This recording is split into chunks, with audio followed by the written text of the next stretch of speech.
Welcome to episode 134 of the Campus Comics Cast, and with apologies to Morris Albert, we have previews, nothing more than previews. So this is the official podcast of Muddy Monster Comics, located in Murfreesboro, Illinois at 1422 Walnut Street. My name is Scott Reed, and I am joined on this episode by Mike Atchison and Shad Schubert. And as is normally the case, we're just going to dive right into DC and page one. Who's Morris Albert?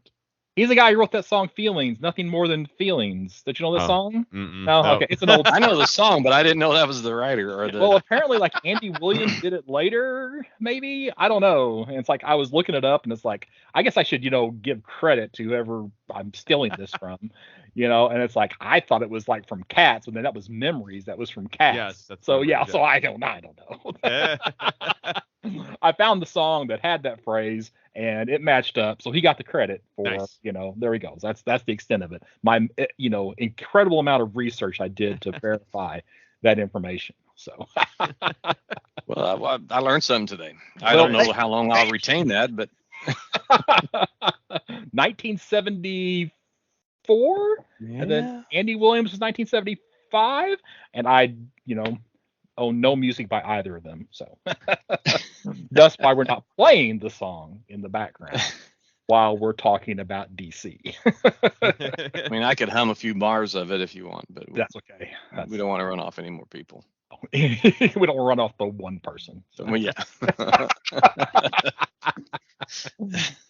Well, I almost went through the wrong catalog because like the most recent catalog that I had was number 25.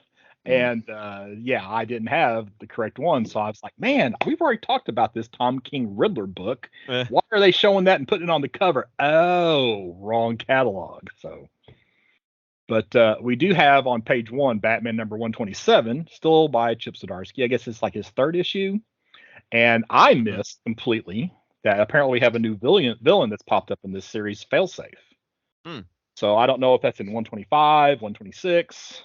Were that 126? Yeah, I think so. Okay, all right, so that's good to know. So anyway, people who are looking for first appearances, you might want to check for some back issues of Batman. So anything else to say about Zdarsky on Batman? Have you anybody read 125 yet? No, I saw it on the shelf and I thought about picking it up and I was like, I don't think so. I have it pulled. I mean, it's supposed to be in my pull, but I may not be able to get down there until Friday. So I haven't read it yet. I'm not for sure if I've gotten the issue yet or not. So I'll have to check and see. So we'll probably have to read that pretty soon and maybe make mention of it on an upcoming episode. So, I mean, I did start picking up Batman again just because of Zdarsky. I'm still not a big Jorge Jimenez fan. I know I'm super much in the minority. Mm-hmm. It's not really a phrase, but poor grammar. But I am in the minority when it comes to him. But this is a comic book podcast, not a grammar podcast. Thank you. Yeah, thank goodness. So, but as long as it doesn't get too angular, too Riley Rosmo, I'm okay. Let's talk about page 2. Well, Mark Waid, I figured. Yeah. Okay, so I've been reading The World's Finest, and it's been good. It's been typical Mark Waid. It's set in the past. And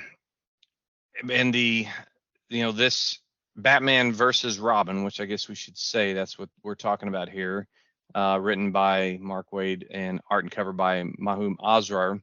It spins out of the events of both Batman, Superman, World's Finest, and Shadow War. Shadow War I've not read. Me neither. But it has the main villain is a demon or a devil called Nezha, and it is very much it's a kind of villain that you can see Mark Waid creating, because it reminds me of Underworld Unleashed with Neron.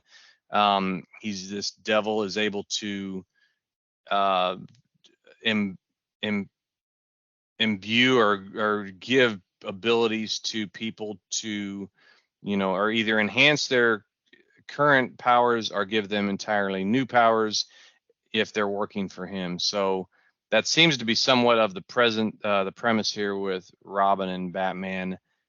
I feel a little bit like, okay, I don't necessarily like the idea of this, but it's Wade, so he might make it interesting. I did have it marked to pick up, but So is otherwise, this, is that okay? So I don't know which of these two characters on the front cover is supposed to be Talia. I feel like one of them should be Talia al Ghul, right? Well, or is it both of them? I'd say that the one in the middle with the two swords in the background is her. Okay, so then who is this? That looks like Zatanna with the bangs. Oh, and with the costume, I think you're probably right. So yeah, and the kind of the bodice and the jacket. Yeah. Okay. The bubblegum chewing one, I have no idea. That is Flatline. So that was a character that was introduced in the Robin series. Yeah. And then of course they got Alfred here. Well, yeah. And back from the dead. Which brings a good point. I mean, World's Finest is supposed to be set somewhat in the past, even to the point where Batman has the yellow oval with the bat symbol. But in this, if this is spinning out of that, it's weird that he's got the just black on gray Batman symbol, and you got Alfred. So I don't know. Who knows? So there could be some editorial issues here inside of the series, but that remains to be seen. Sometimes I wonder about who's running things. When you look at the editorial stuff, if it's the interns doing it or if it's anyone that has any knowledge at all. Page 4, got Batman One Bad Day, Two-Face, not written by Tom King as the Riddler issue was. So are all 5 of these? Is there 5 of them? They're all going to get different writers, or is it? Yeah, I think so. I think so. Yeah, this is Mariko Tamaki. Yeah. Okay. I didn't pick up the first one. I should have, but. I guess are we going to speculate who the other 3 books are going to be? They listed them on the first. Did they? The first one. I just don't remember who they were. Yeah, I don't either. And yeah, you're right. I do remember them listing them. So I'm like you. I can't remember. I can't remember either. So my next thing's on page 6. Okay. Yep. Okay. Hey, who wants to talk about Harley? Harley Quinn. Harley Quinn, 30th anniversary. That's right. 100 pages of new content. It seems like. Oh my gosh. 100 pages for $10, which is, I mean, it's pretty good. Seems like every potentially notable person that has ever worked on Harley Quinn is in here. We've got Paul Dini, we got Amanda Conner, we got Jimmy Palmiotti, we got Stephen that guy, Stephanie Phillips. Zajic? Yeah, that one. So we definitely have a cast of, if you liked any iteration of Harley Quinn in the comics, there's going to be something in this book for you, more than likely, I would imagine. But celebrating, the 30th anniversary. Yeah, the problem I have with the story is that we have writing by Amanda Conner, but we don't have any Amanda Conner art. I noticed that too, yeah. And after, arguably, Bruce Timm, Amanda Conner is the Harley Quinn artist. Yeah. So, that to me is a bit of a disappointment. So, she definitely was a great writer for Harley Quinn, but she needs to be drawing Harley as well. So yeah, I can't remember who they had, because there for a while, like in those little mini series after the main story that Amanda and Jimmy had, they were still writing, but there was somebody else drawing that I did think like it's a Chad copycat Harden. of. I think that was Chad Harden. Okay. I'm not going to swear to that. But I think it was him. So. And whoever it was really had a really copycat Amanda Conner style to it, which is like, oh, okay, I guess that works. If you can't get her to draw it, then exactly it's the second best thing. She doesn't have enough time to draw it. Get somebody who can copy her style really. That's well. right. Yeah. My next thing's not till 18 in DC. So I'll talk about Oriette's Shed. No, I was wondering if you were gonna talk about 16. I'm on 10 actually, Okay. and I know it's right in the middle of Dark Crisis, and I wouldn't talk about it. It's Dark Crisis number 4, but like I said, I wouldn't talk about it unless there was the little announcement on page 11, and so on the solicit for 4 is basically saying witness the birth of the new DC multiverse. It says the Infinite Earths return, which is something I think we were predicting, and it makes me quite happy. Depending on how it's structured, but it says on the next page, which it sort of just another set of advertising, has an homage cover for 0 Hour. Mhm. It talks about an announcement, special open order homage variants to epic crisis events from years past. Mhm. And it says, where's it at here? Oh, here it is. Dark Crisis is in many ways the direct sequel to the original Crisis on Infinite Earths by Marv Wolfman and George Perez. In this issue, Pariah's attempt to restore the infinite multiverse reaches a breaking point. Stay tuned for a special announcement at San Diego Comic-Con in 2022 that will change all you know about Dark Crisis. So that really intrigues me. It's like one of the first things in a while that is like almost aimed right at a fan like me. So I'm excited to see what's going to come out of this, even more than I was a couple months ago when they first started putting it out. Has how many of issues of this have you read so far? It's just the first one. Is that the second one's in the store, but I haven't gotten to it yet. So. It has Psycho Pirate showed up yet? No. Okay, if he doesn't, that's a disservice. Yeah, because he was the one person you remember in Crisis that remembered the previous Infinite Earths before that. Right. So he needs to be there. Yeah, the one person that was a denizen of one of these Infinite Earths, or of an Earth that we were familiar with. Whereas Pariah, he remembers too, apparently. Maybe that was retroactively, but he was the last survivor of one of the destroyed Earths. So you might say he probably knew too. But yeah, Psycho Pirates he's a mainstay of the Crisis mythology. So I'd be really surprised not to see him. So I'm good now for at least until page 14. Is there nothing? There, good. Good. Go. Oh, okay. Deceased, War of the Undead Gods. I don't remember if I talked about issue 1. This is number 2, and it's another Deceased miniseries by Tom Taylor. Check one box. Art by Trevor Hairsine. Check another box. It's got on the cover Kyle Rayner, Green Lantern, and that's enough right there to make me glad that I began picking up this series, or at least I ordered the first issue, because I really think one of DC's best legacy characters was Kyle Rayner, Green Lantern. They could have just left Hal Jordan, in the ether for all I care, and not have given him that rebirth. And on page 16, yeah, who had that? Nobody. You do. Oh my goodness. All right, monopolizing the time here. Okay, so off air, we've been talking about the World Saga by Philip Kennedy Johnson, and there is a one-shot conclusion to this storyline, which has been pretty. I mean, it does the word saga justice. It's been at least a year-long epic, and Superman World Apocalypse, like I said, a one-shot, is again by Philip Kennedy Johnson and Brandon Peterson, and it wraps up the battle between Superman and Mongul, and the Authority and Mongul's unmade champions, and basically it's been a very slow burn, slow ramp, but I'm excited to see this.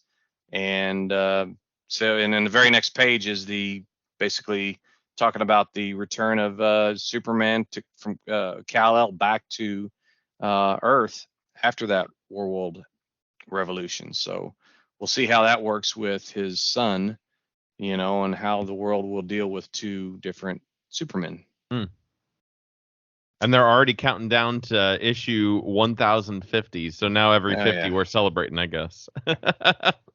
It kind of annoys me too, but I was looking through my comics as I was sorting the other day, and I found it's been for the last couple decades they started celebrating every 50 or so anniversaries on certain comics. Hey, Recent I'm just years, glad they've they don't gone to start 25. renumbering in less than 50 issues. No kidding. So That's true. Good point. I'm not going Yes. to complain. So that wraps me up for a bit there. I'll take a back seat for a minute. Shabber, you going to talk about page 18? Yeah, I got 18 marked. Good. Why don't you go ahead? We're re-soliciting The Flash, the Fastest Man Alive 3-issue miniseries. I feel like this is maybe the third re-solicit we've even seen of this, because I feel like we've seen it a couple times. And now on the cover, it does say official movie tie-in to get any kind of confusion, because I don't feel like that was there before either. This may even be a new cover because it's got Batman on it. Which page are you on? On 16? 16, Or 18? okay. Not 18. Okay. 18? No, 18's the Batman Day stuff. Are you in the right catalog? Because this sounds very familiar to the last. I've been following along with everything that Really? we've got. Yeah, mine Yes. says 18 in the corner. Really? You have a special preview. Yes, DC you previews. have a different previews because I'm on the digital one. Really? I'm And on the my page- one. 18 is for Batman Day. Oh, this is the one Yeah. that's on DC Universe on Infinite. Oh, they have. Okay, so they've got Okay. a different page 18. So you talk about your 18, and I'll talk about my 18. Because your 18 is my 20. Ah, so yours has So- more pages. I Okay. got bonus pages on You my. got bonus pages in the But- DC Infinite app one. That's it. So the Flash Fastest Man Alive miniseries that we've seen solicited a few times. That's the movie tie-in to the movie that Okay. is going to come out. Who knows when, if at all. They're soliciting it again. That was really all that I had marked on that. It was like, okay. So We're really what's trying. on their page 19 then? You got It's two just pages of that? it's a preview page on that. Yeah, it's Okay, a preview all page right. of that. They just cut but- those out. I think they gave it a new cover. It's got, I think, probably what the movie logo is going to be like on here, which is not the normal Flash logo that we see. And Batman is now on the cover of this book. He wasn't on the cover before, Oh my God. from what I can recall. So they're just a hot mess on this. Oh gosh, yes, because my page 18 is for Batman Day. Okay. Which is going to be what is that? September 13th, I guess, because these are both on sale September 13th. So they're doing a Batman Hush special edition, which that was actually what issue like 610, Mike? Oh, okay. Was that issue 610. 610 I mean, it was or 608? No, 608. Okay, 608. Yeah, It says it 608. right there, 608. Okay, so yeah, so it's a It's like reprint of Batman 608. Yeah. Of course, it got Jim Lee art, so that's it's good to look at. And then they're also having the first 32 pages of that Batman's Mystery Casebook. So it's basically like the first chapter of that. I still haven't seen it yet. I'm anxious to see what this thing actually looks like. But they're going to give you, I guess, like the first chapter. Hopefully, it's a complete like mystery you can solve inside Right, that yeah. chapter. As opposed to, hey, we suckered you in, and now you can go spend $12 to solve this. Did either of you read the Hush storyline when it came out? I didn't read it when it came out. I didn't. read it later. Yeah, that'd be a good one to reread. I read it real time, but not obviously in 20 years. So I've never read it. then it'd be a good we'll one put for that us to down. cover sometime. Yeah. Well, we'll talk about that after we finish recording. Okay. I'm noting it currently. Okay, good deal. My next thing is on page. I gotta find it in my notes. 20. My 22. No, my 20. Excuse me.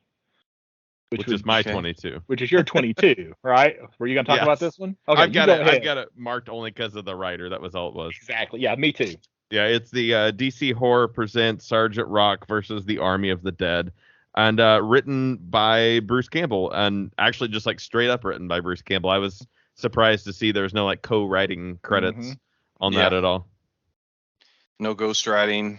Yeah, I mean, I don't know of anything else he's ever done comic writing wise, so I don't know Yeah. if this is his first thing that he's written comic wise, but yeah. I was going to research that and then I didn't. I'm just not a war comics guy, No. so I'm gonna have a hard time picking this up. But you got to know that there are Bruce Campbell fans out there. So Oh yeah, absolutely, absolutely. Then page 22, we got the second volume of the Human Target starting up. So I think there was a little bit of delay from issue 6 to 7. So now 7 is will be starting coming out on September 27th. Okay. Yeah, I had that marked as well. It's without spoiling any. That's something else we could probably talk about sometime. But it's just been. wow. I read the first 2 issues of it. It's just okay. I'm not blown away by it because it's really just the movie DOA with comic books, told in comic books. So Yeah. because he's trying to find his own killer, and that's what those movies were about. Yeah, right. Yeah, the idea is not new, but Mhm. the execution I think is good. It's just again Tom King taking some established characters and testing Destroying them. testing our ability to tolerate the destruction of them. And if we know that this is it's like Alan Moore says, aren't they all imaginary stories? I mean, Yeah. or whenever you talk about, is it an imaginary story? Well, aren't they Mhm. all? So I got to get my mind out of that whole continuity thing. And is this really, but I don't want to spoil any future review of this, but I do think it's something, anybody that's a Justice League, the Giffen, DeMatteis, McGuire Justice League. The Bwahaha. The Bwahaha. It's worth talking about whether you love it or hate it. Yeah, I know Fire and Ice play pretty prominently in the first 2 issues. Oh my gosh, yeah. I think the way he writes Ice in this is just phenomenal, and her powers and everything. I'm on 22, or I'm sorry, 24. 24. Go ahead. Batman: The Audio Adventures. Now, mostly this is me asking a question or complaining, but I did download. They had 3 episodes of the audio adventures come out, and there hasn't been any since. Oh. And now they're doing a comic based on the HBO Max series. Now, this isn't, unless I'm missing something, this is all just on streaming audio. And unless I'm on, maybe there's a paid service that I'm supposed to be subscribing to get the rest of them. Maybe I got a teaser or something, but it was a great dramatization, but it leads you nowhere. There's been no more. And maybe someone can tell us what I'm doing wrong. So it's not on HBO Max? This says that it's an audio adventure. So unless HBO Max has its own, pod or, audio. Yeah, they have it's a series that's on HBO Max. Mm-hmm. It's 10 episodes. Yeah, I'm trying to get there right now. That's right. It's an audio series, or it's a video, or it's a. It looks animated. like, my guess is it's probably like a motion comic. But it calls it the audio adventure. So I think or maybe it's just that there's images attached to it. I'm not for certain. I've never gotten around to watch it. That was actually my question on this, was had anybody consumed any of the audio adventures? Because it's called Batman: The Audio Adventures and it's a Max original. I'm listening to it right now as you guys are talking, and it is just audio. They do have a picture of, like, I assume it's Commissioner Gordon's office, like sitting at his desk. Oh, okay. There's a big radio, Gothic looking, with a Batman symbol on it. That is where you're listening to it. So It is really just audio. Gotcha. Well, then that's where my question is that, I'm looking at. Are you listening to the Spotify original, audio dramatization that they produced?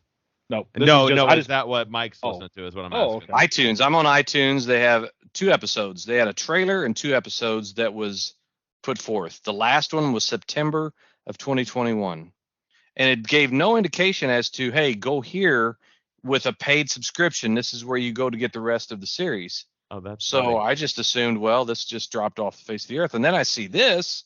I think, well, hell, they're touting this as if this was a big well-known series. So still, like I said, it's part question, part Mike Atchison confusion. There you go.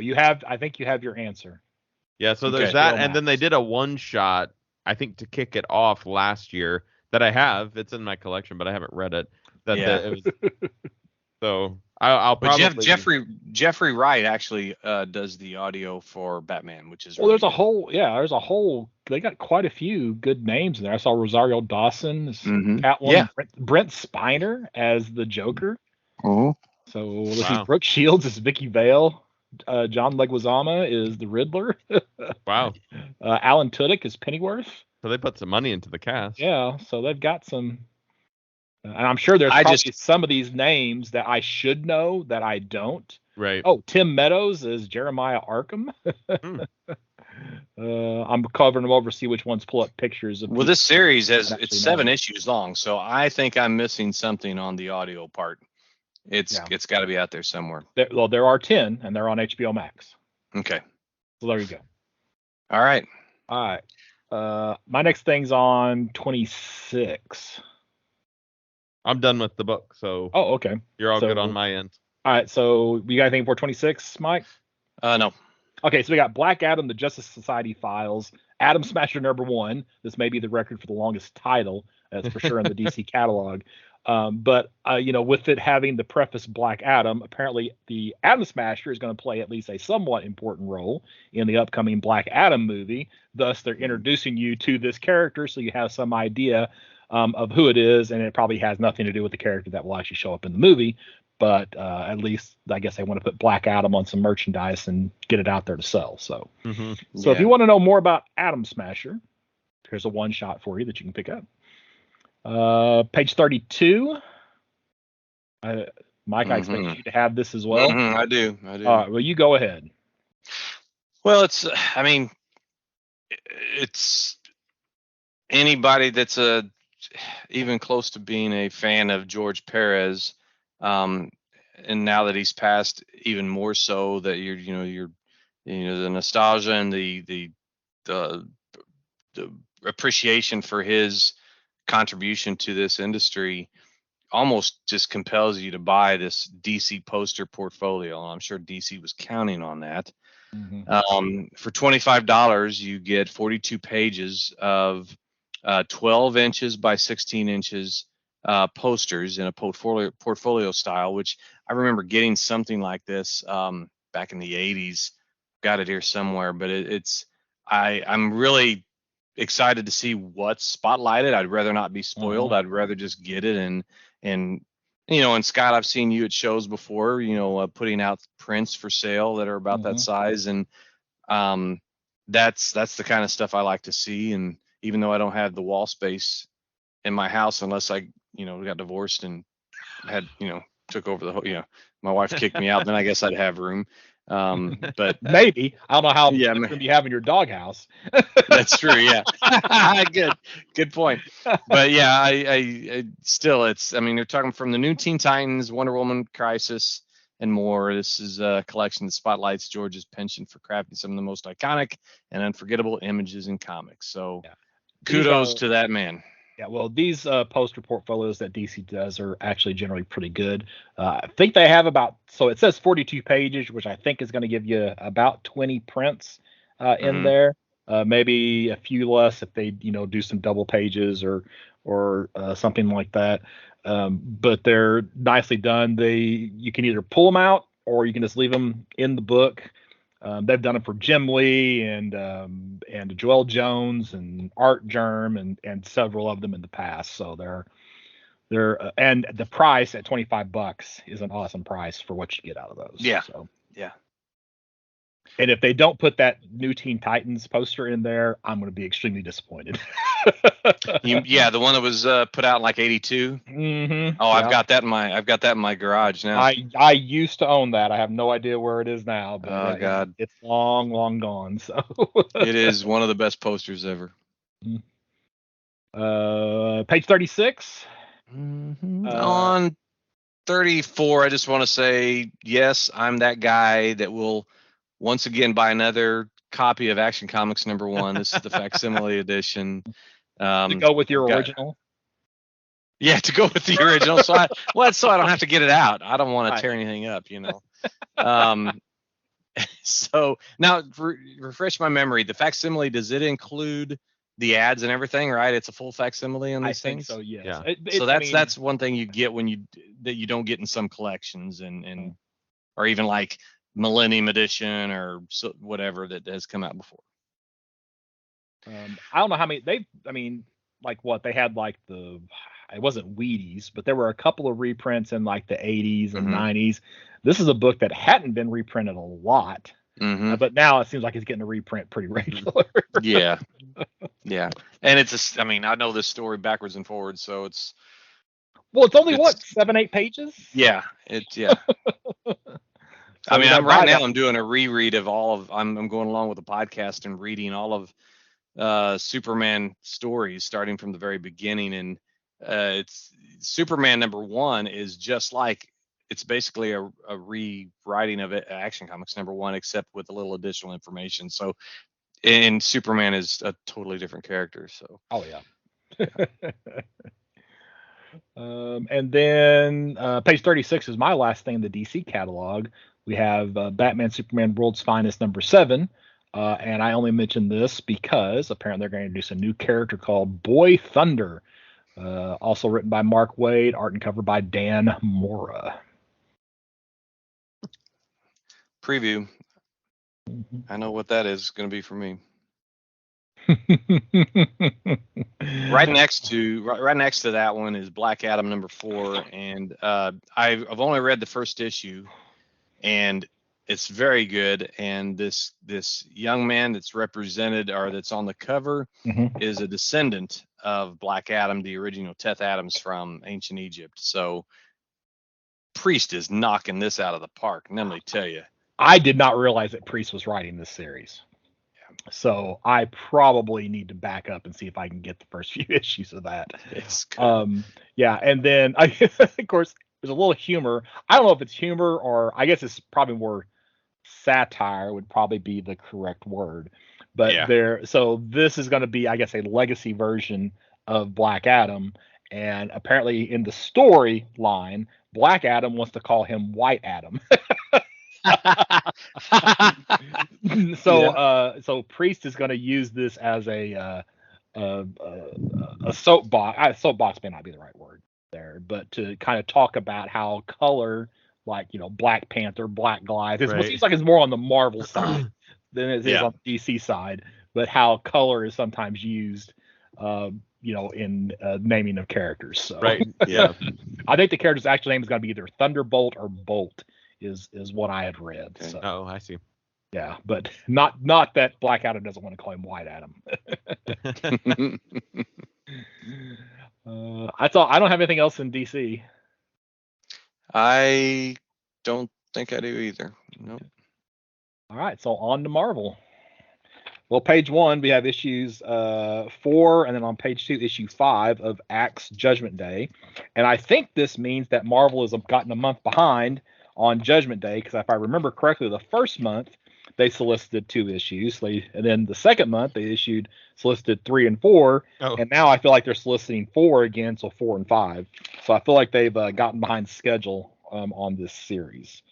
But it could just also be just a timing thing with how often the catalog comes out. But yeah, so maybe it's not hitting the shelves as quickly as they would like for it to. Then of course you got a bunch of Axe stuff for the next several pages, but my next thing's on page 9. Okay.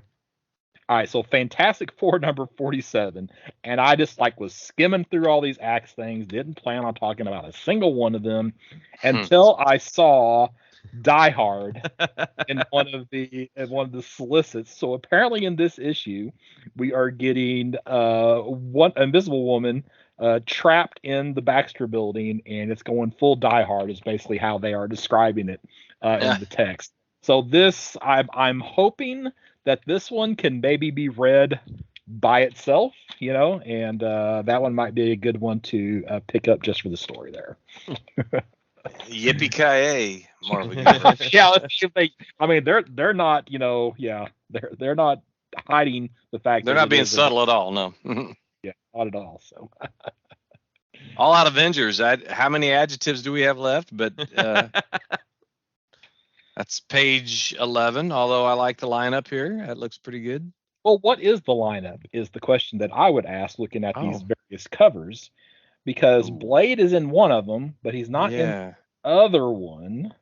I just assumed on the opposing cover that was the lineup with Thor and Captain Marvel and Iron Man, Spider-Man, Black Panther, Captain America, and Spider-Woman. But Blade is on the variant cover on page You're 2. right, yeah. And he's Maybe not, All Out means it's kind of like Justice League Unlimited where everybody's a member. well, everybody's already an Avenger, you True. know. So that's already happened. So Yeah. my next thing's on 16. I got 14. I'd never heard of the Midnight Suns before. But there's a new Midnight Suns team book, 5-issue miniseries. The team looks cool. It's got I don't even know what her name is, but the Spirit Rider is in there, and I thought that was a pretty cool character. So I was like, oh, that would be cool with Blade, and Wolverine's in there, as well as Magic, and then I'm not familiar with Nico Minoru. I am not familiar with that character either. Gotcha. So you're not alone. Okay. Wolverine seems very out of place with that group of characters.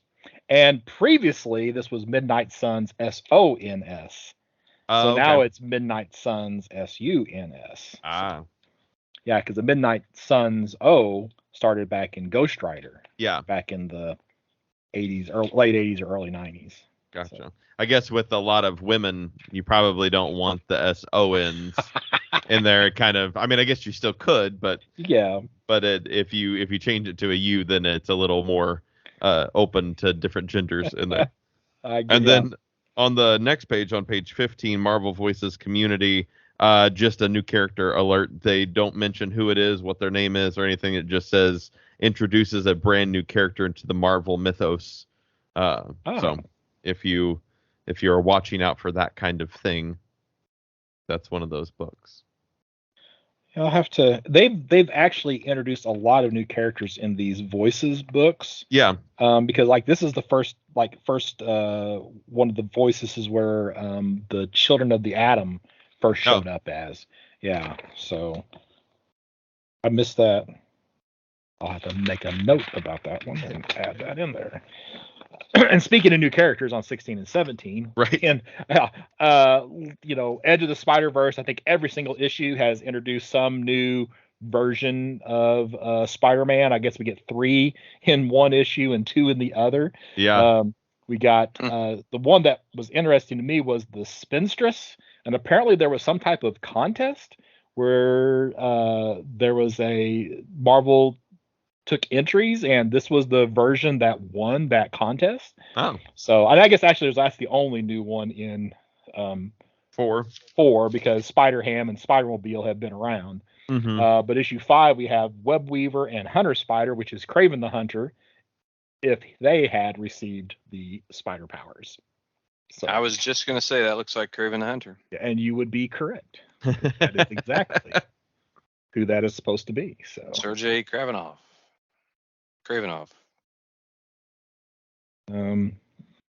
Sorry, I'm making a note here about that Marvel Voices. My next thing's on 29. I'm good for a while.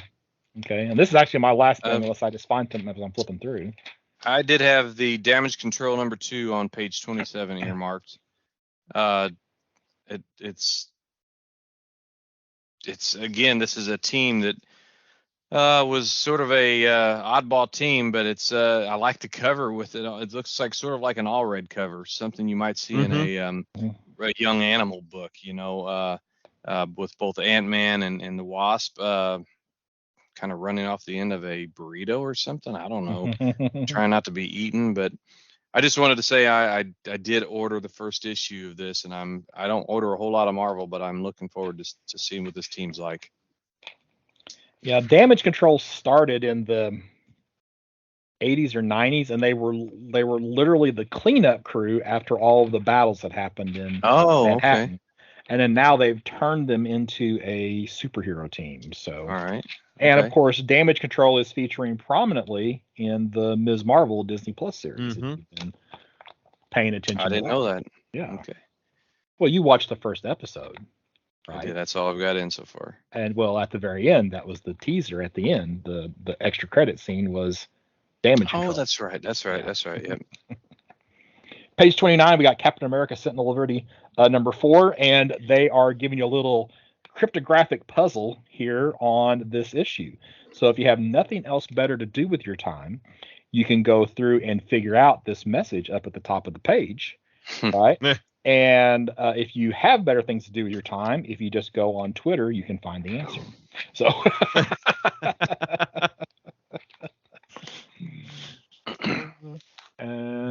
let's see, 33. I had a note to myself to remember to order Shang-Chi and the Ten Rings. I keep having to train myself to say Shang-Chi instead of Shang-Chi, as I had for the first however many years of my life. Another reminder to myself on 38 to order the Punisher. Getting Ares. And then my next thing's not till 58. I got 48.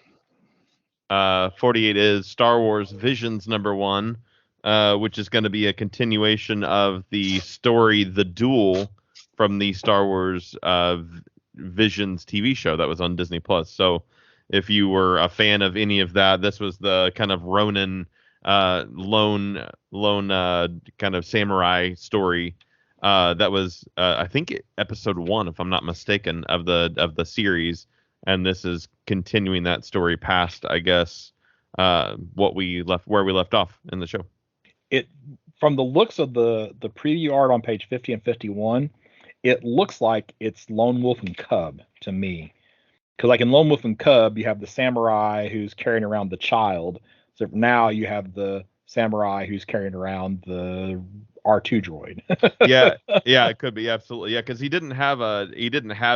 wasn't protecting anything necessarily in the series, or in the show. It's a standalone, so it's not like a whole series of anything.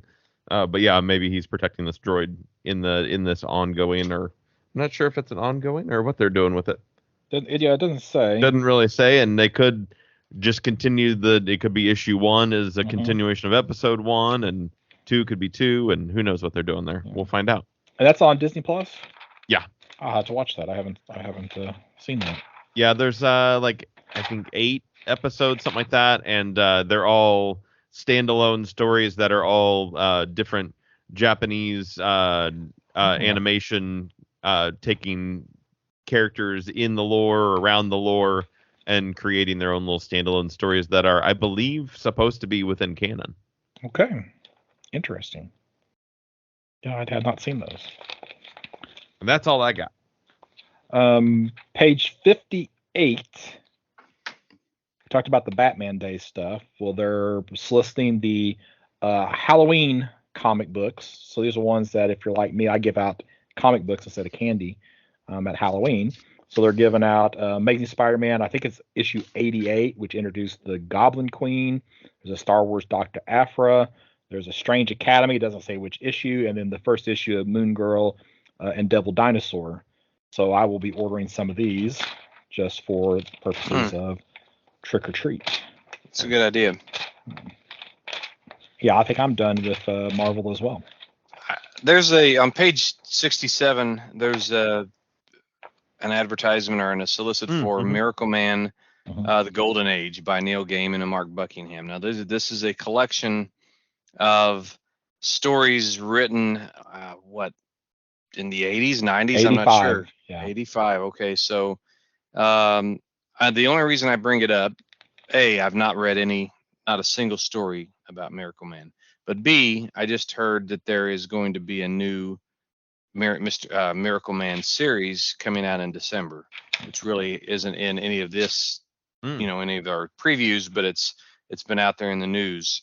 So it may be a good jumping on point to see some of the history of Miracle Man.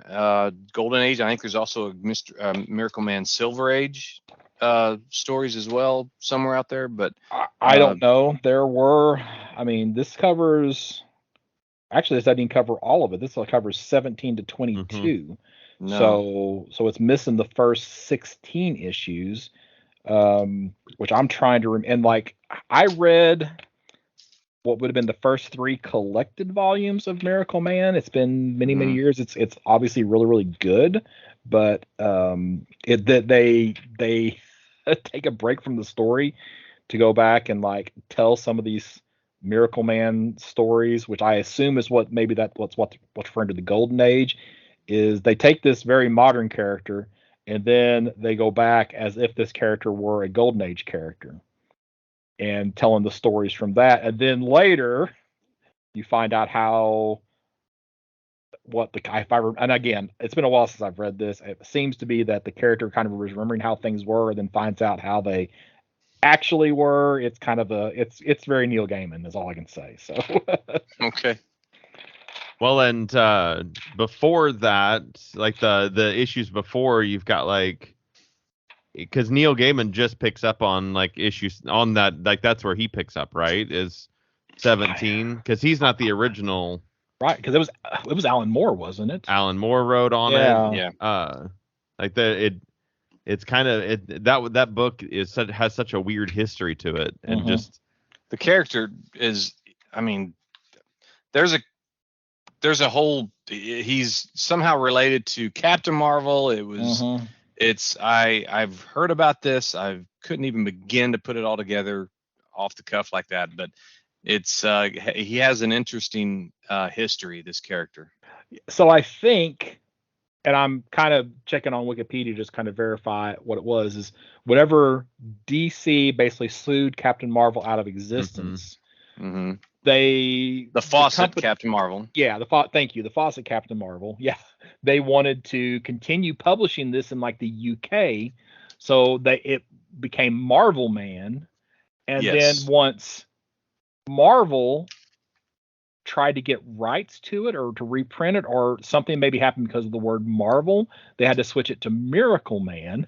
Yeah. I mean, it's just, it is. Well, and the book's titled Warrior at the beginning, right? Like there's even like when they.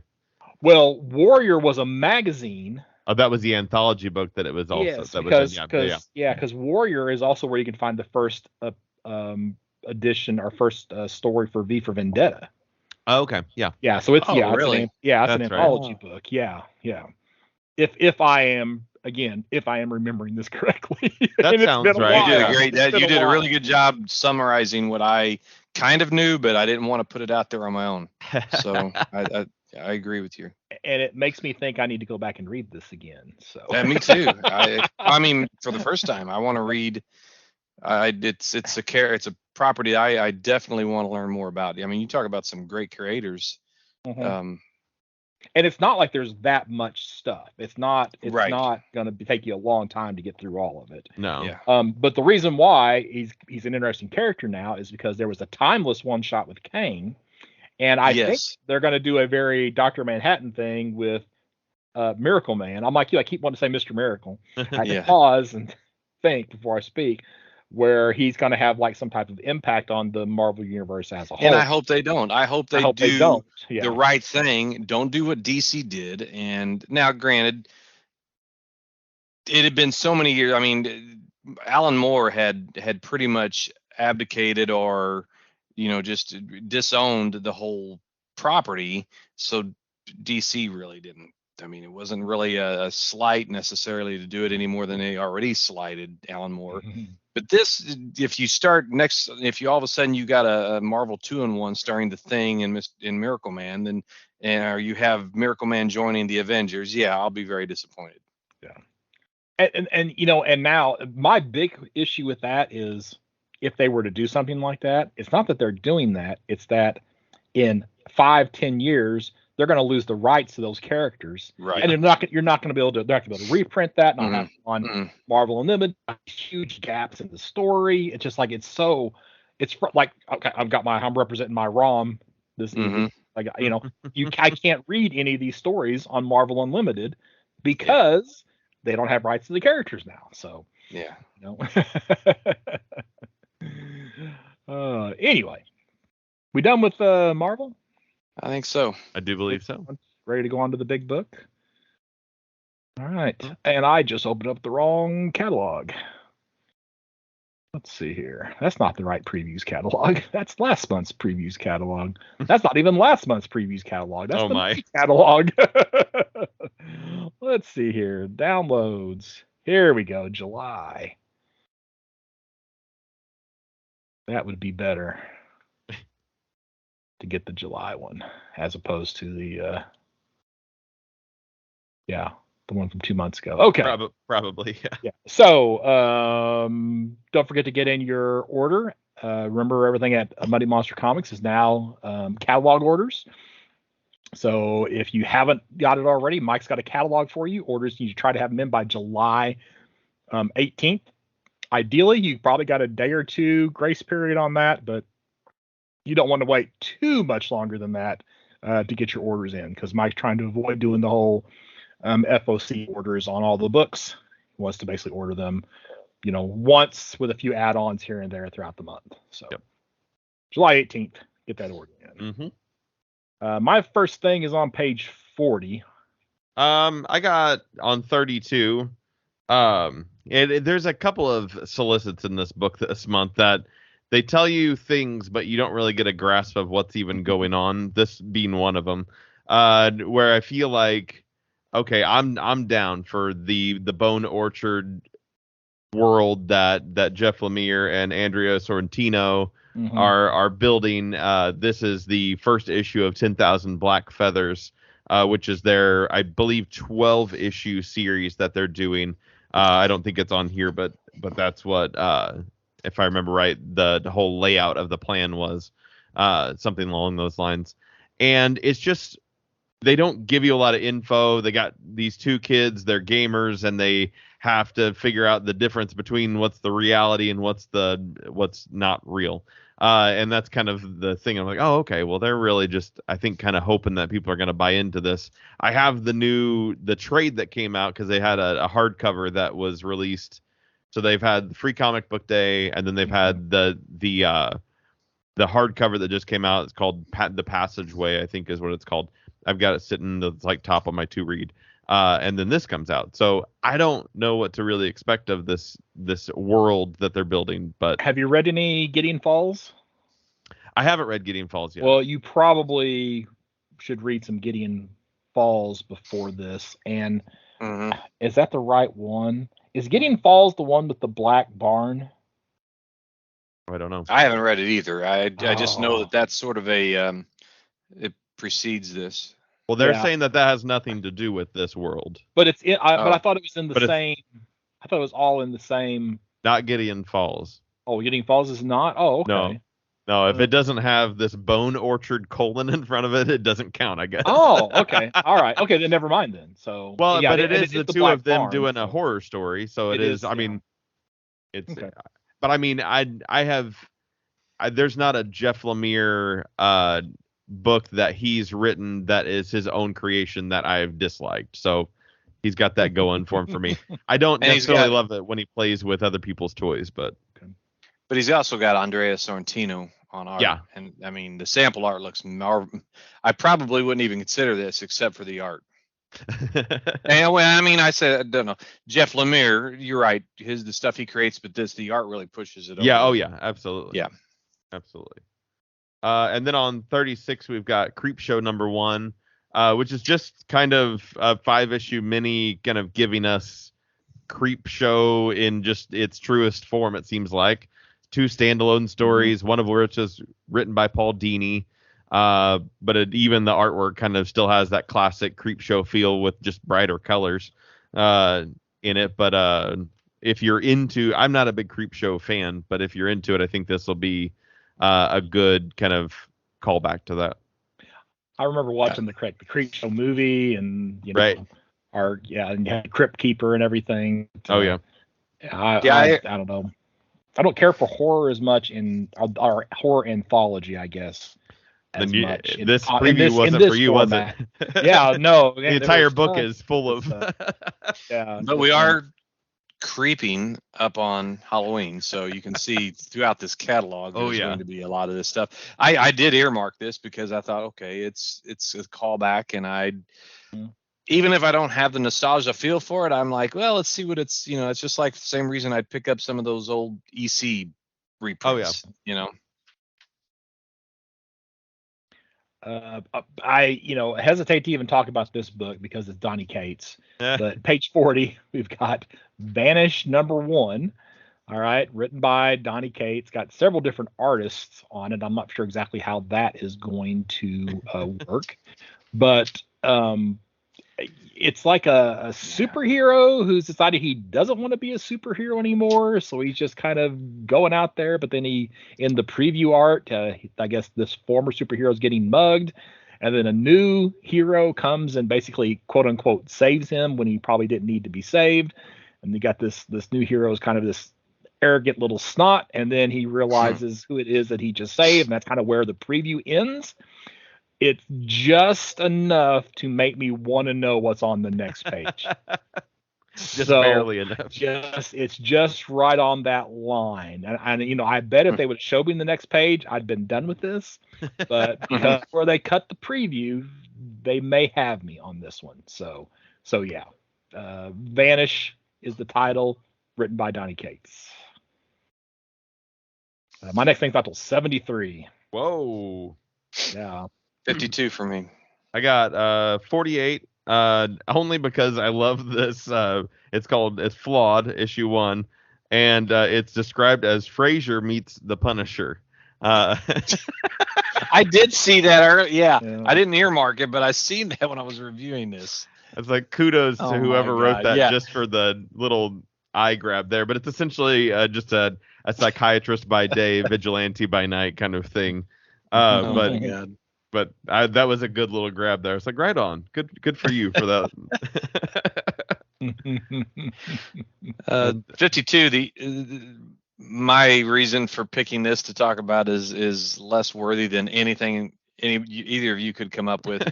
It's the name of it is Onyx. It's a one shot by Chris Ryall. Gabriel Rodriguez is the artist, who I guess did some work on Lock and Key. Mm-hmm. The only reason it grabbed my eye was the name. There is a character from the 70s, maybe early 80s in DC called Onyx. She was a sort of a Batman, Green Arrow, ally, kind of a street level hero. And I just always thought that was the coolest name for a hero. So I'll buy this for such reason. Yeah, I to me, the character looks like Rom. Not quite, but it kind of has that space knight feel. Yeah. Yeah, and I almost was gonna. I talked myself out of it after the preview art really, and what was going on in the preview story didn't really grab me that much. So yeah, that's why I held off on. Yeah, and as I sit here and talk it up, I'm looking at the preview art too, and I'm thinking, yeah, I think I agree with you. But I did have to go look and see who Onyx was. So it's like white and black costume. Mm-hmm. I think it might have been. She might have been first in Green Arrow, but I might be wrong. I always thought it was a great title, great name for a character. This says Green Arrow ally in this preview. Yeah. Oh, well, this is going in. This is taking me to a RPG site where you can get the You're going down a rabbit background and stuff. Yeah, game system, Mutants going and into the dark Masterminds, web. 3rd edition, and the DC role playing game. I was looking for the character's first appearance, and I'm not seeing it on this particular page, so I definitely did not go to the correct link to learn more about this character. Well, I'm honored that you guys are looking so deeply into my frivolous recommendation. Where you at next, guys? I got 90. Let's see. Yeah, I've got 73 just to remind myself to order Firepower. But yeah, so but then my next thing is 90 as well. So okay. Go ahead. So, Chad, you can go ahead. Okay.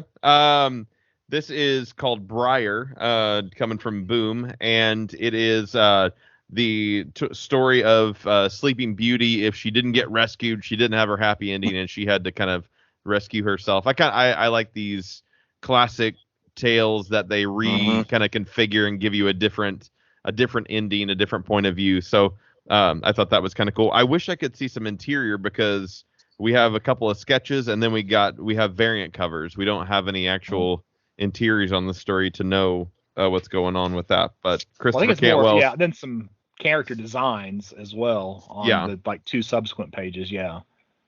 Well, I freaking love this. I earmarked it too. If you hadn't spoke of it, I would have. And Cantwell.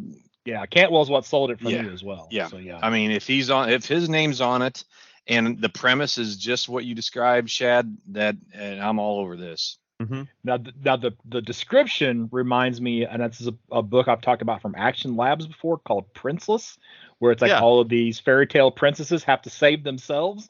This is a much darker take, I think, on that idea. So, but yeah, with Cantwell writing, and I do, kind of like the art, even the character designs, I think are kind of cool. I'm probably in on this one as well. Mm-hmm. So yeah, 123 is my next thing. Anything that's a riff off of the old classics, whether it be Fables or Ever After, whatever, all those, some are bad quality, but some are great. And I just think those classics are classics for a reason, and putting a new spin on them is just, it's very, it's material that's just ripe for the picking. Yeah, absolutely. I got 94. All right, go ahead. Okay. 94 is called Stuff of Nightmares, issue 1. This is a kind of Frankenstein retelling, but the important part, I guess, is that R.L. Stine is writing it of the Goosebumps fame, and is evidently his first creator-owned kind of book that he's done, it says, which is, I guess makes sense since everything else has been connected to his other properties like Fear Street or Goosebumps. Yeah. So I was like, oh, okay. And then A.L. Kaplan is doing the art on it, who did a book called Maw that I really liked. What's really cool is there's a variant cover by his name is Tin Jacobus, who did all of the like original Goosebumps covers. So if you're a big Goosebumps fan, that would be like the variant to grab for certain. I think the key phrase there is first creator-owned single issue series. Is that okay? That's that's the specific. That's right. Very, very detailed, And the next one will be R.L. Stine's very first issue number 2 in a single issue series. Yes. My next one's 118. Go ahead. All right. I've been really excited for this. So 118 is Masquerade #1 from Dark Horse. This is the first offering from Kevin Smith's new imprint called The Secret Stash Press through Dark Horse. And so Masquerade's co-written by him and Andy McElfresh, who he has long-term did a podcast with called Edumacation.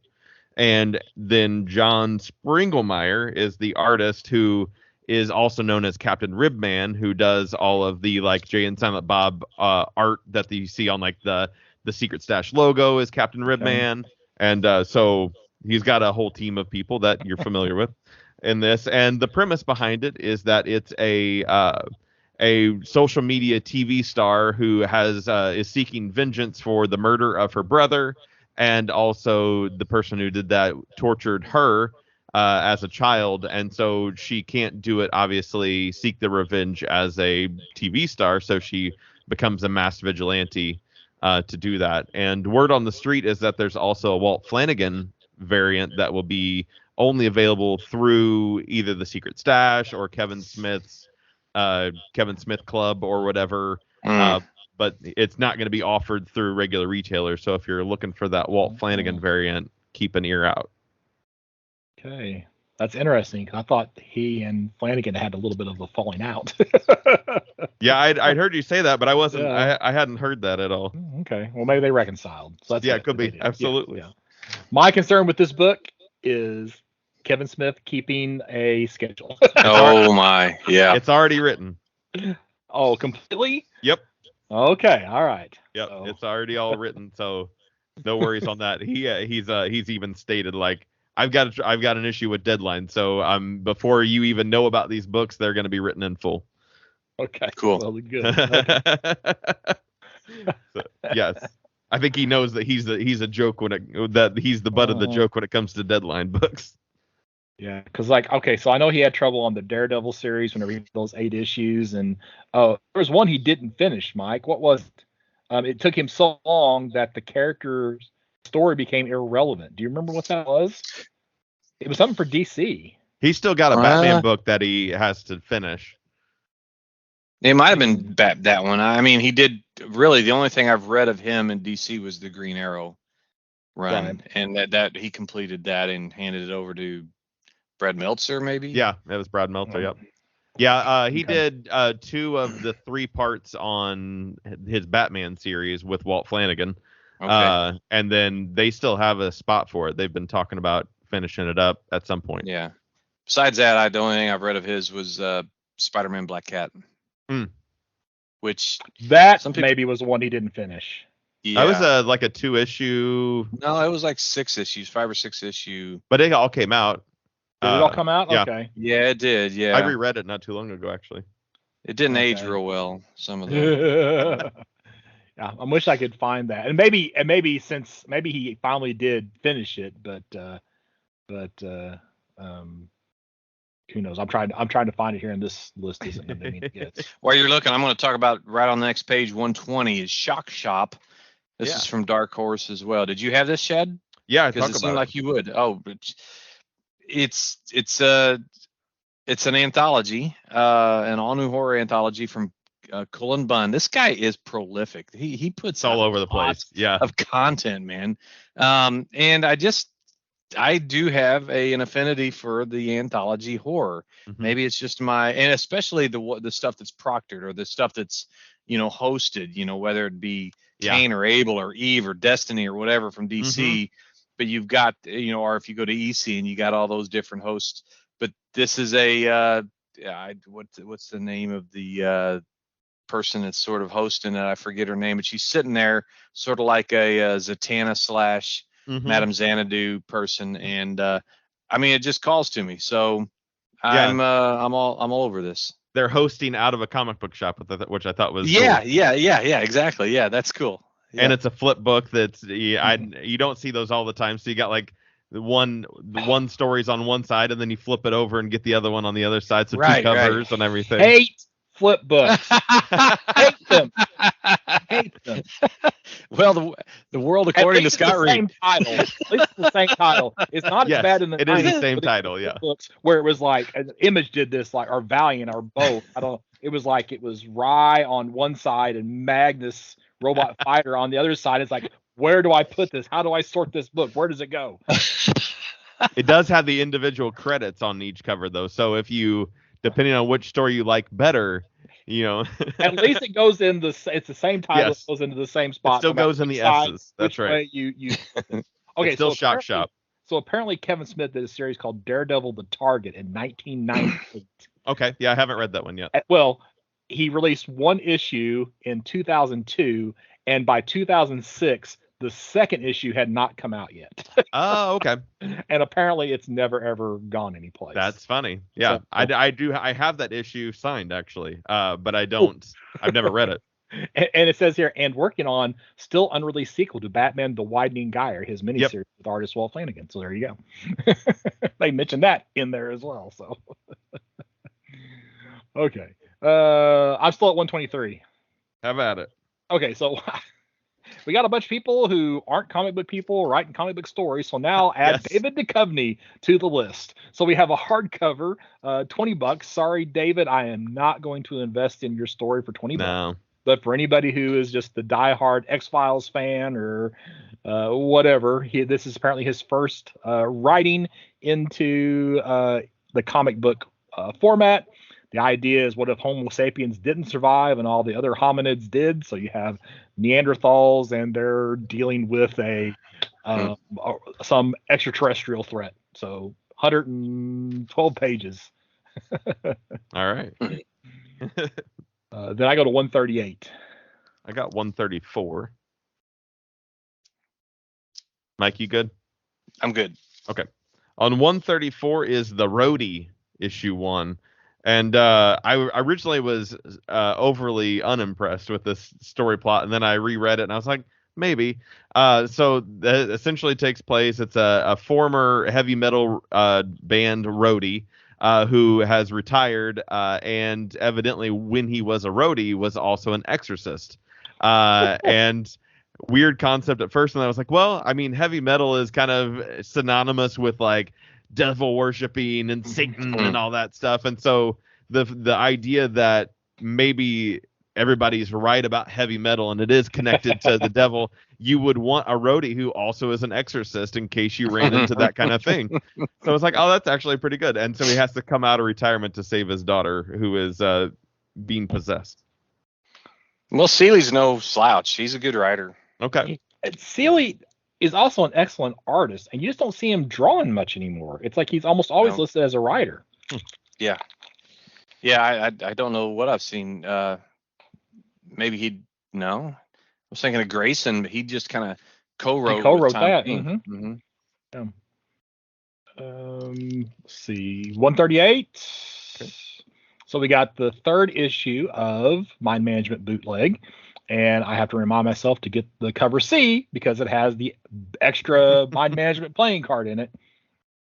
And then on 139, this was something at first glance I thought it was one of the characters from the first volume of Mind Management, but it's actually a reprint of some older stuff called Super Spy from Matt Kent. And there is something called the Super Spy: The Lost Dossiers, which they describe down here as a secret spy activity book for grown-ups. And I had never heard of this. So after I read this solicit, I stopped and jumped on eBay and found, since apparently it's something that you have to cut up and tear apart to take full enjoyment out of. Oh, geez. I ordered myself 3 copies of it. So I'll have that coming soon. But I'm not going to order this now. I am planning on picking this up. Occasionally, Matt Kent will list on his website, when stuff like this comes out, he'll sell it himself. And then if you buy it from him, he'll usually put a sketch or something on the inside cover. So I'm going to hope that happens for this book. Yeah. I'm at 242. I've got a 220. 164 it's I'm not sure why I earmarked this, except maybe thinking you guys, Scott, you especially could maybe enlighten us. But this is Stan Lee's Alliances, Orphans hardcover. So Stan Lee basically only wrote the prologue, and this was a something that's been around for a while. It sounds like this. By the way, this is in Dynamite on page 164. It's a sci-fi story. So I'm actually just kind of like asking you, Scott, tell us about it. Well, I can't tell you anything about this, but I did happen to read the interview. It starts on page 166 that says, so this is the first story to debut as a graphic novel, Stan's original signature medium. This is not the kickoffs to the Alliance's universe. Orphans follows the novel, A Trick of Light, and a new reality audio drama. So apparently, Stan Lee had something in mind and either gave it over to this, but I am not familiar with this at all. Okay. This is one of the 12 ideas that Stan Lee spit out in the last 10 years of his life that he co-wrote because he had the original idea and then somebody else did all the writing behind it. Yeah, so it's not something I earmarked because I thought, I'm going to get this. It just was, that's intriguing. And maybe someone else would have more information. Yeah, you were right about he co-wrote the special prologue, The Traitor's Revenge. Mm-hmm. Yeah. So, okay. I'm good for a while, guys. Yeah, let's see. I think you were for me, Shad. Yeah. So. 220 is just a special. I thought this was funny, so I had to say it. In Aftershock, they have a one-shot called Hell is a Square Circle. A squared circle, which I don't quite understand. It's a wrestling thing. I'm not sure if that means something different because I think it's just the ring, right? you're in the ring, but it's Yeah. square because it's but that's not why. They're trying to, it appears, to coin the term one shock as a one shot from Aftershock is a one shock. And it amused me that they were doing that. And then on 222 in real life, something I was actually interested in is last line number 1 from Aftershock. And this is the story of a subway operator, or at least it seems as though they're a subway operator. They call them so like tunnel trains, or I don't know what they call them, but they're subways. And she sees a man get pushed in front of her train and runs over the man. And then when they reviewed the tape, nobody pushed the man according to the tape, but she swears that she saw that man get pushed in front of the train. And then so somehow from there they go to some sort of conspiracy that involves aliens and interdimensional train stations underneath an underground London. The concept seems like it could be cool. The cover art seems like something I would be interested in. It's a lot of plot in there, so if they land it, it could be a really cool story. If they don't, it won't. But I think I'll take the risk on that one. I looked at this cover and I thought I didn't understand it. And then now that you say that it has something to do with train lines, now it makes perfect sense. Yep. Yeah. It took a while. I didn't get it at first. So, And I'm not familiar with any of these creators either. So. No, me neither. I don't have anything until 271. Okay. Well, 242, just and I have to scroll down to get to it. We're mentioning cryptids when we can, right? Oh yeah. So we've got this book here called Cryptid Club. Do you hate social gatherings, dodge cameras, enjoy staying up just a little too late at night? You might have more in common with your local cryptid than you think. Into the world of Cryptid Club, a look inside the adventures of elusive creatures ranging from Mothman to the Loch Ness Monster. So it's supposed to be a humorous take on these characters. Who knows if it's anything or not? Who knows if it's funny? Yeah, first in a series, I think. It doesn't say, too much else. Written and drawn by Sarah Anderson. We don't have any preview art, but it's got cryptids. So that's right. That's all that matters. My next thing's 267. Okay. So still me? Mm-hmm. Oh gosh. Okay, I gotta scroll faster. My previews catalog crashed. There must have been like something wrong with this catalog because it's crashed on me several times today as I've been going through this. Okay, this is just my reminder. New Think number 4. Again, I've only read the first issue. Chad, I know you read the first issue. Different writers each issue. So this was my reminder to don't forget to order the next issue. Then my next thing's in Titan, which I didn't put a page number down. Okay. So on 271, coming out of Black Caravan is a new book called Infernal Pact. And the concept was just weird enough for me to have to tell you guys about it. So it's 3 meth addicts who sell their soul for drugs, but just think they're just kind of whatever, it doesn't mean anything, and then actually find that their souls are damned and that they have this Satan worshiping biker gang that's following them, and it's just weird and horror-ish. And I don't know, you don't see a lot of things that start out with 3 meth heads, sell their soul to the devil. So that was that, and I'm on 322 is my next. Okay, well, I've got to stop at page 280.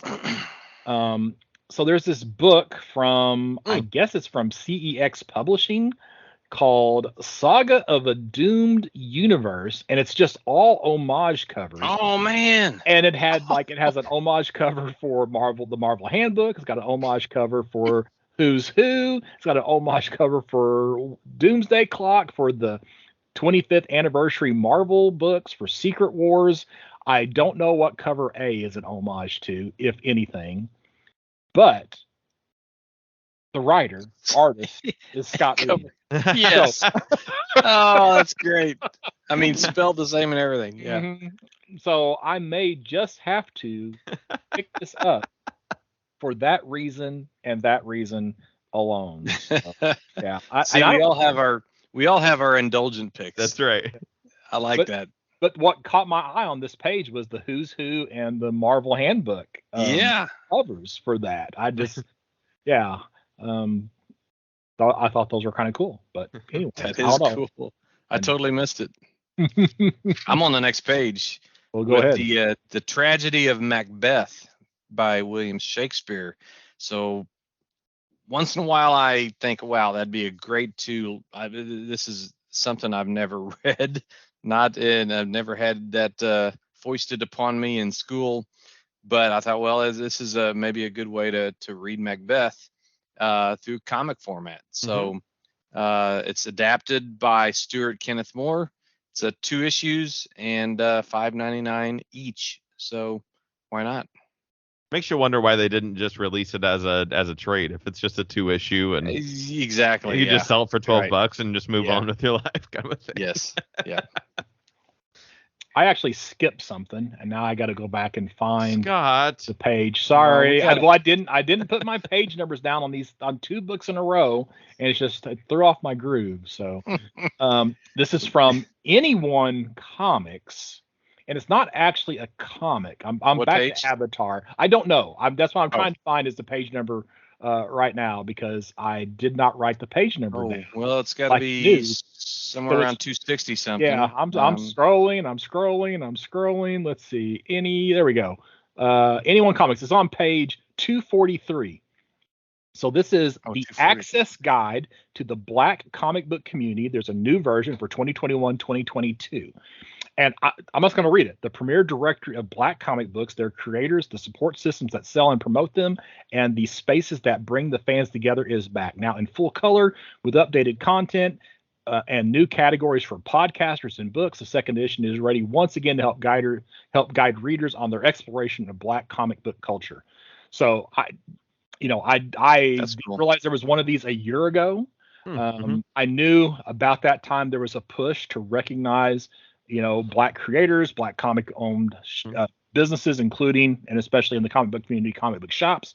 So they put together a reference guide, and for $19.99, I think it's probably something worth investing in. I love having some reference books, especially one that's focusing on a topic like this. Jamal Igle, who I'm very familiar with as an artist, he's doing the cover on it. Yeah. So. I got a sketch from him back at the Metropolis Superman celebration several years ago. So yeah. All right, so now I got to scroll down until I find Titan, so I know what my next page number is. But where you got? Earmark this one. I got 322, which I think is definitely before Titan. Okay, then go ahead. On there. So in IDW, which seems to be in this like weird downward spiral of things. But they have some new actual non-property books coming out. I didn't even pay attention to last month or a couple months ago. Scott Snyder had a new book that was coming out through theirs because they're on like issue 3 of Dark Spaces: Wildfire.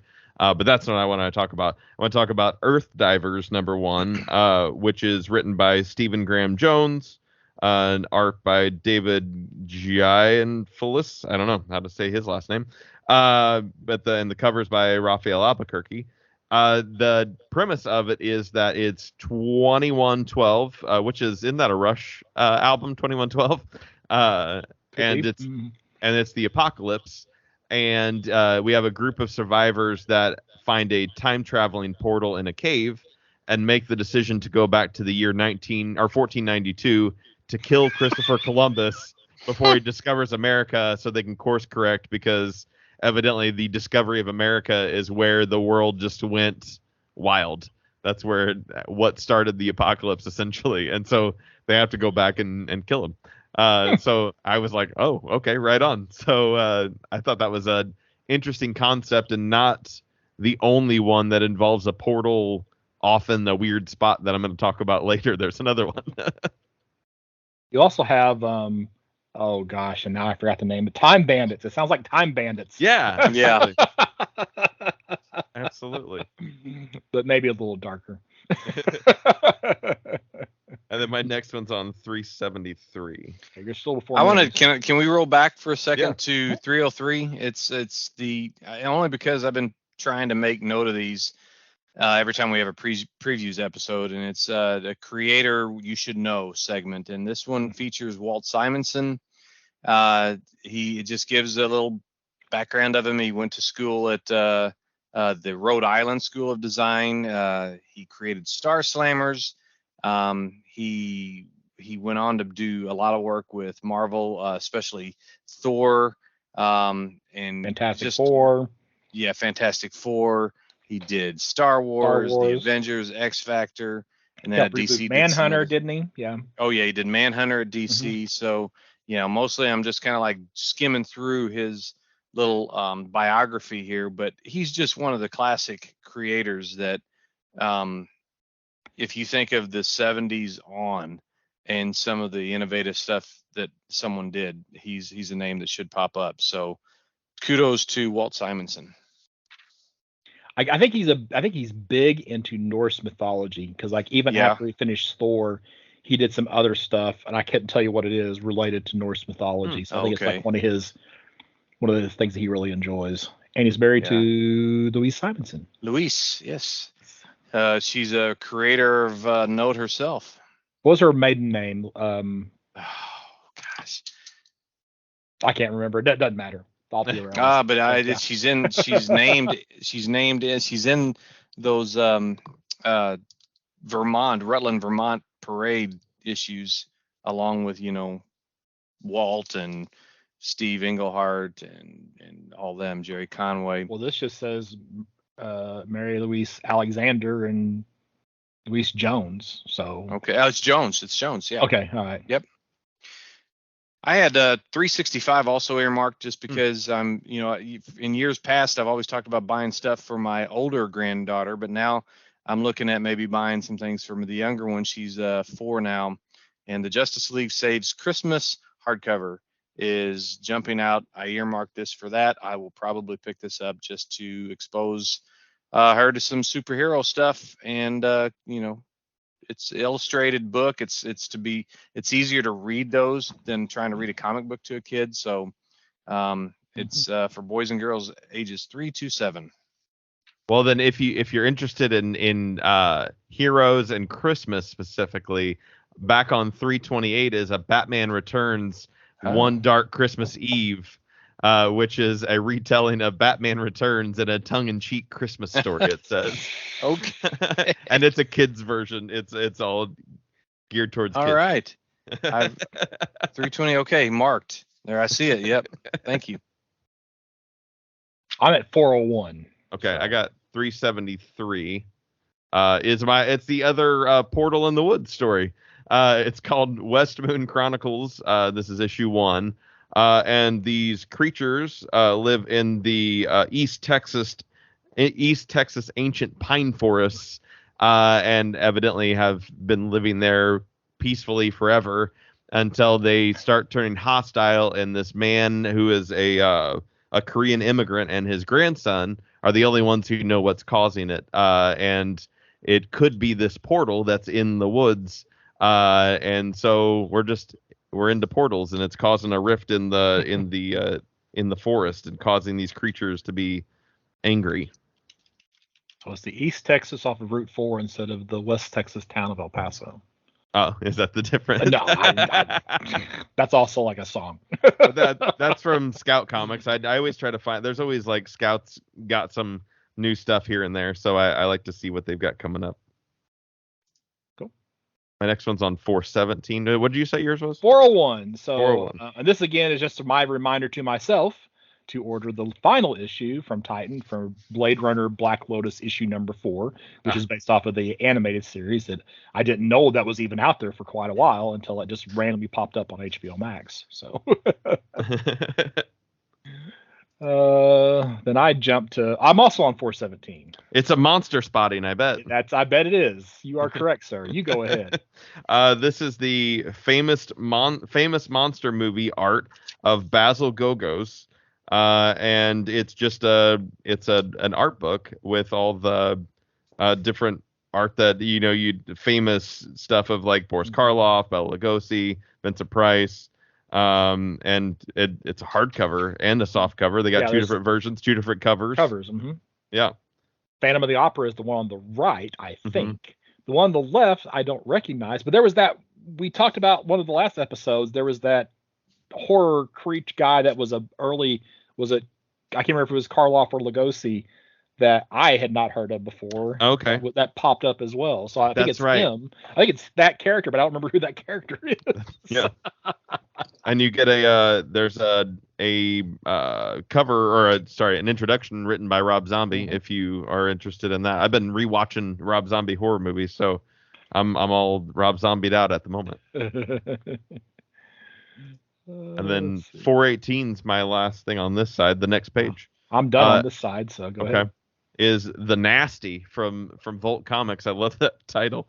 And The Nasty issue 1 is takes place in Scotland in the 90s. We have our main character is a 18-year-old movie buff who gets these new horror movies start showing up in the video store, and they're not. And as they start like watching these, the government wants to ban them. And are they real? Are they are they actors? Or are they actual real things happening? And he happens, I don't know what this is going to have play into it, but he has an imaginary friend that is a horror movie killer. I'm not sure what that is going to have to do with any part of this story, but it's definitely the first sentence of the synopsis. You've got to read it to find out. This reminds me of there used to be a I don't know, horror. They played it off as a documentary called Faces of Death. Oh, there's like a bunch of them where it's like how they were. It's like they said that they were literally showing people dying. Yes. Oh, I hated that. Oh, yeah, it was horrible. Well, I think it was all fake. But so it's almost that's what I immediately thought of whenever I started reading this description. Yeah, I'm on the side 2 at this point. So same. Okay. My first thing on side 2 is on page 38. Same. Okay, you go ahead because my PDF just crashed again. Oh. I might open it back up. Well, this is another monster spotting on page 38 is the Universal Monsters Bendy figures. And we have Bride of Frankenstein. We've got the Creature from the Black Lagoon, Dracula, and Frankenstein all as options. $20 for a Bendy figure, though. I'm not sure if I would. Seems a little steep, yeah. Be going for that. But right in the other column on that page is the Lord of the Rings Hobbit hole statues. And so you can get a variety. There's 4 different Hobbit hole statues that you can get.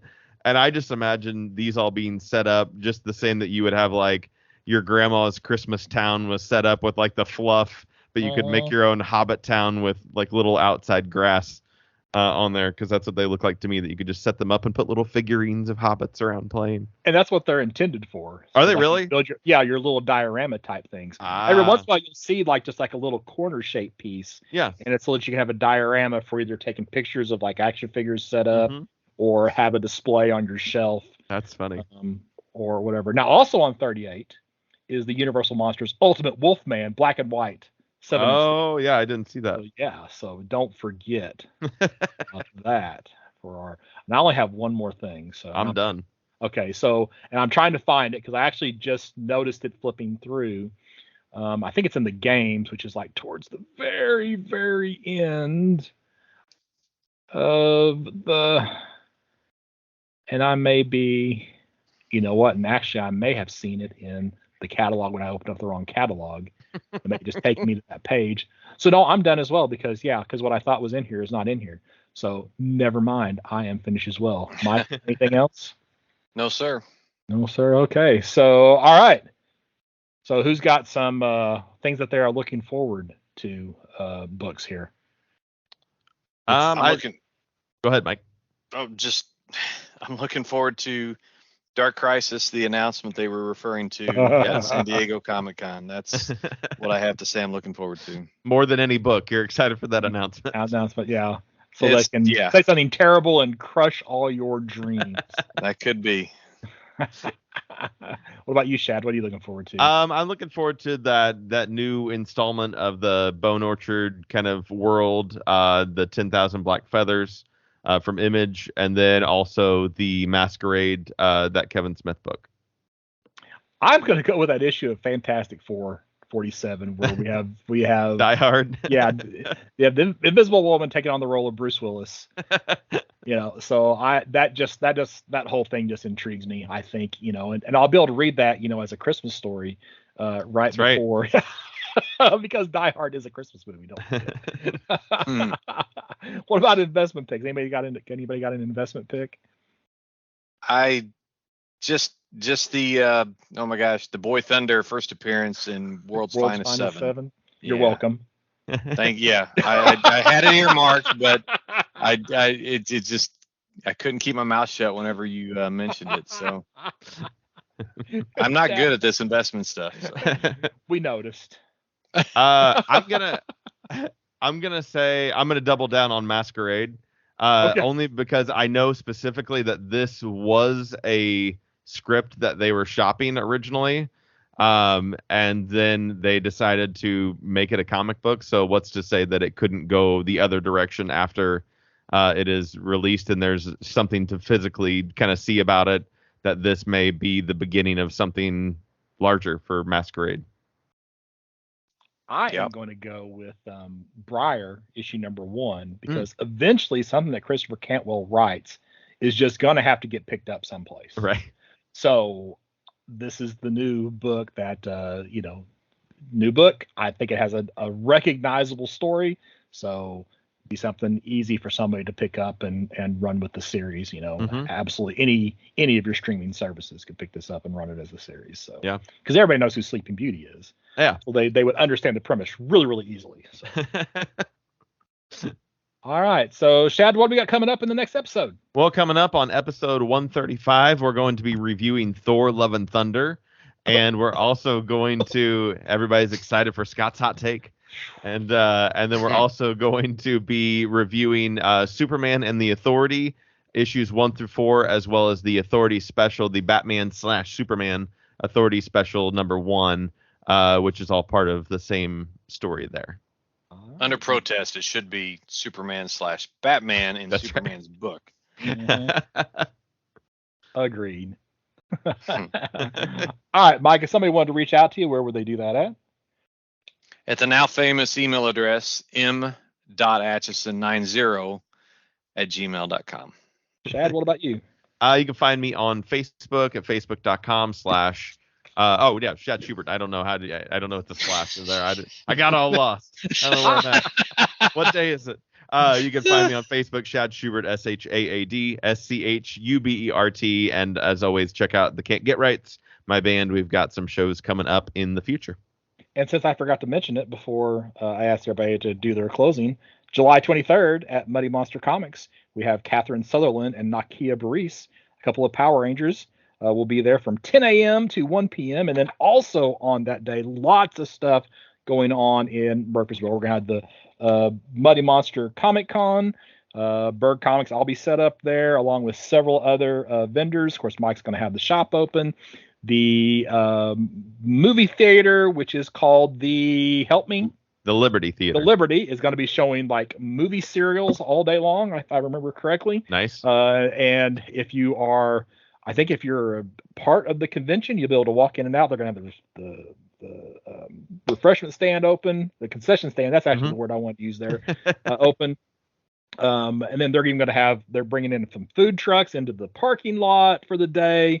It seems like there's some other stuff going on in town as well that they're kind of lumping in, but it's going to be a pretty interesting day in Murfreesboro. So it is almost certainly going to be worth the drive. And then I'm Scott Reed. You can find me at bergcomics.com and of course at Muddy Monster Comics on July 23rd. So that wraps it up for this episode, and we'll be back soon with another one. Yeah. All right, good deal. I can go ahead and stop recording because I got my massive flub up at the beginning to just.